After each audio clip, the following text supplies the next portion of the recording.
तो संशय का समाधान मानव को अंदर से मिलता है। बड़ी गूढ़ चर्चाएं हैं भागवत जी की। संशय का समाधान मानव को अंदर से मिलता है, बाहर से नहीं मिलता है। हमने एक दिन आपको सुनाया था कि भगवान कपिल देव जी से मां देवहूति ने प्रश्न किया था कि प्रभु आप मेरे बेटा हो। भगवान ने कहा मां आप सुनना क्या चाहती हो।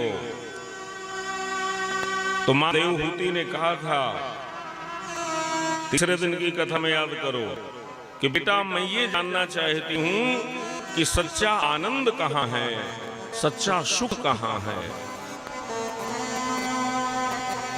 भगवान कपिल देव जी ने अपनी मां को सांख्य शास्त्र का दर्शन कराते हुए कहा था कि मां जीव का सच्चा आनंद बाहर नहीं है, जीव का सच्चा आनंद उसके अंदर छिपा हुआ है। अज्ञान बस जीव बाहर आनंद की खोज करता है, बाहर शांति की खोज करता है। श्रीमद् वाल्मीकि रामायण में ऐसा लिखा महर्षि वाल्मीकि जी ने कि शांति क्या है, भक्ति क्या है। बोले शांति सीता समाख्याता, शांति ही सीता है और सीता ही भक्ति है। तो भगवान कपिल नारायण जी ने कहा कि मां जीव अज्ञान वश जड़ वस्तु में आनंद खोजता है मां, लेकिन आनंद जड़ वस्तु में नहीं है। आनंद तो मां चेतन में है, आनंद बाहर नहीं है, आनंद तो भीतर है? आनंद तो अंदर बैठा हुआ है। लोग भटक रहे हैं आनंद को खोजने के लिए, बाहर आनंद मिलेगा। ना, बाहर आनंद नहीं है। जीव का सच्चा सुख, जीव का सच्चा आनंद उसके अंदर छिपा है।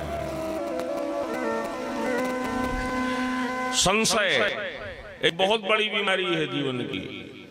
संशय, हमारे हृदय में संशय आ जाए, हमारे हृदय में शंका आ जाए मेरे भाई बहन, तो जीवन की बहुत बड़ी बीमारी है ये। इस संशय ने, इस शंका ने किसी को नहीं छोड़ा। भगवती सती को संशय हो गया, जो महादेव जी के साथ में बैठती हैं, जिनको भगवान महादेव जी कथा सुनाते हैं। सती को संशय ये हो गया कि देखो तो जो अपनी पत्नी के विरह में दुखित हैं, अपनी पत्नी के विरह में श्री राम दुखित हैं, भगवान महादेव जी उनको प्रणाम कर रहे हैं। भगवान महादेव जी जैसे देवता उनको प्रणाम कर रहे हैं मेरे भाई बहन। तो देखिए सती को यहां पर शंका हो गई, सती को यहां पर संशय हो गया। जब सती को जगत माता को संशय हो सकता है तो क्या हमको संशय नहीं हो जाएगा? ये संशय की बीमारी जब लगती है ना, शंका की बीमारी जब लगती है, तो इसका कोई दूसरा इलाज नहीं है। इसका इलाज केवल मृत्यु है, केवल मृत्यु है। कोई नहीं समझा सकता। सती को मरना पड़ा। आपने कथा सुनी, संशय जीवन की बहुत बड़ी बीमारी है। संशय का समाधान मानव के अंदर से मिलता है, बाहर से नहीं मिलता। हम बाहर टटोलते रहते हैं कि हमको शांति मिल जाएगी, हमको आनंद मिल जाएगा, लेकिन नहीं। जीव बाहर की यात्रा करता है, बाहर से कुछ नहीं मिलने वाला। जब जीव अंतर मन को टटोलेगा, अंदर जाएगा, अंदर की यात्रा करेगा, अंदर की यात्रा करेगा मेरे भाई बहन, तभी उसको उसका संशय, उसका भ्रम नष्ट होगा। सभी उसकी संशय, तभी उसकी बीमारी नष्ट होगी।